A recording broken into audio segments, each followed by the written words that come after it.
Hindi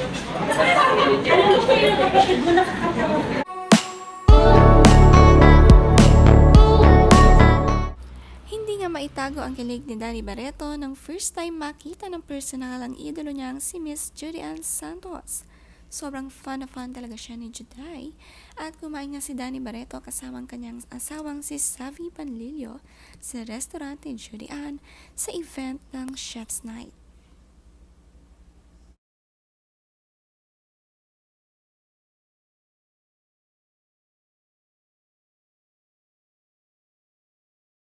Just here, if you need anything, any questions, I'm here. So please rejoin. Thank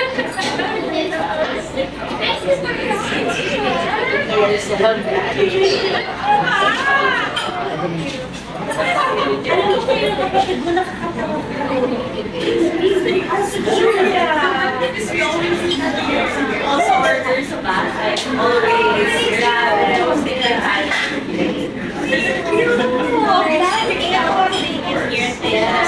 Nakakatuwa nga ang anak na panganay ni Marjorie Barreto na si Danny. Sa caption niya sabi dito, kilig na kilig pa rin ako. The best night, the best food. I'm so happy to finally meet you. The best ang kanilang pagkikita at sobrang nagustuhan ng pagkain na hinanda ni Miss Judy Ann.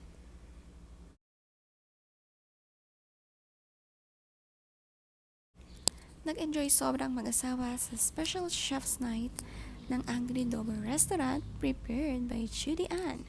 Ang mga menu raw kasi dito ay Filipino-inspired menu.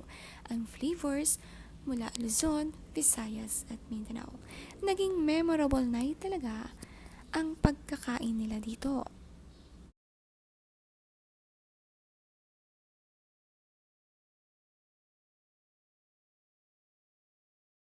Wala, doon kita napanood. Ayun, doon ako na. Eh ano lang, hindi sila kita makita-kita. Lalo lang ba kung saan ako. Hindi po nag-videoke yan dati sa Ate Oli. Kasi pag may pelikula po kayo. Saka lang. Thank you, ate. Di ba ako pabaliw? Puno-puno na ng mukha ko yung litrato. Wala na ako napirmahan dito. Meron nga po siya parang box ng mga May humingi pa nga ng autograph kay Miss Juday. Sabi sa caption ni Judy Ann Santos. And that's our November Angry Dobo Chef's Night. Maraming salamat sa aming guest and to our Angry Dobo PH crew.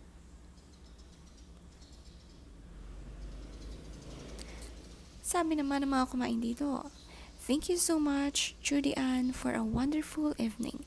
It was nice having another kindred spirit who believes in the anti-potential of Filipino cuisines.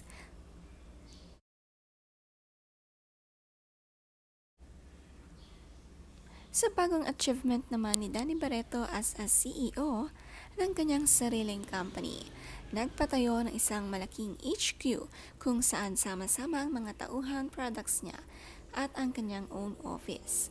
Napakaganda ng setup, nagpa-blessing na nga sila. Sabi niya sa caption, what was once just a note under 3-year goals is now standing before me. Thank you, Lord, for everything and to everyone who believed in us from day one. Thank you for being part of this journey. Buhay na siya, guys. The goal is clear. Your trust and support means the world to us. We'll keep pushing boundaries and giving you nothing but the best of the best. And to my Wellness Whispers team, I am forever grateful for your trust, loyalty, and your hard work. So proud of you all. Hey guys, so tapos na yung warehouse ng Wellness Whispers. We have been constructing for 2.5 months and it's finally done. So this is the new Wellness Whispers HQ. Dito na po yung offices, live selling studio at saka yung operations namin. It's all gonna be in one warehouse. We used to operate in 2 offices. So meron kaming warehouse for the stocks and operations and one for offices and operations as well.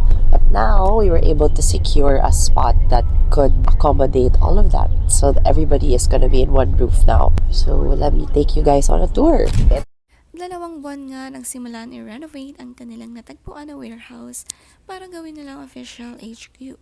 All-in-one na nga lahat ng kaganapan sa kanyang business ay narito. Napakarami nga raw niyang biniling furniture sa sobrang excited na sobrahan na nga at hindi alam saan ilalagay ang iba nito.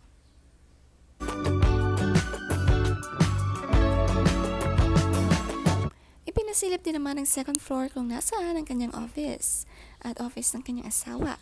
Tulungan nga sila sa business.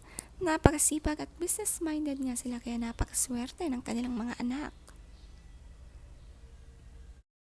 Marami nga ang humanga kay Danny Barreto. Isa na dito si Mariel Padilla.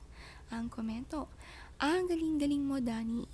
Sumagot si Danny na thank you ate ma. Proud din syempre ang kanyang ina na si Marjorie Barreto.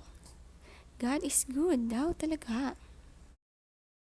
But, as you can see the view. Yan, we have a full view of everything. Ang ibang nag-congrats din naman ay sina Dayan Medina, Rufa Gutierrez, Team Yap, Rocky Terra.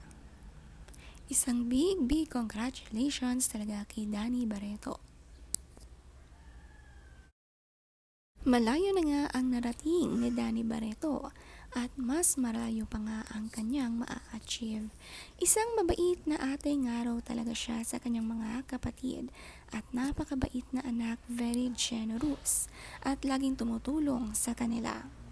Kaya naman ganito ang kapalit, success sa business.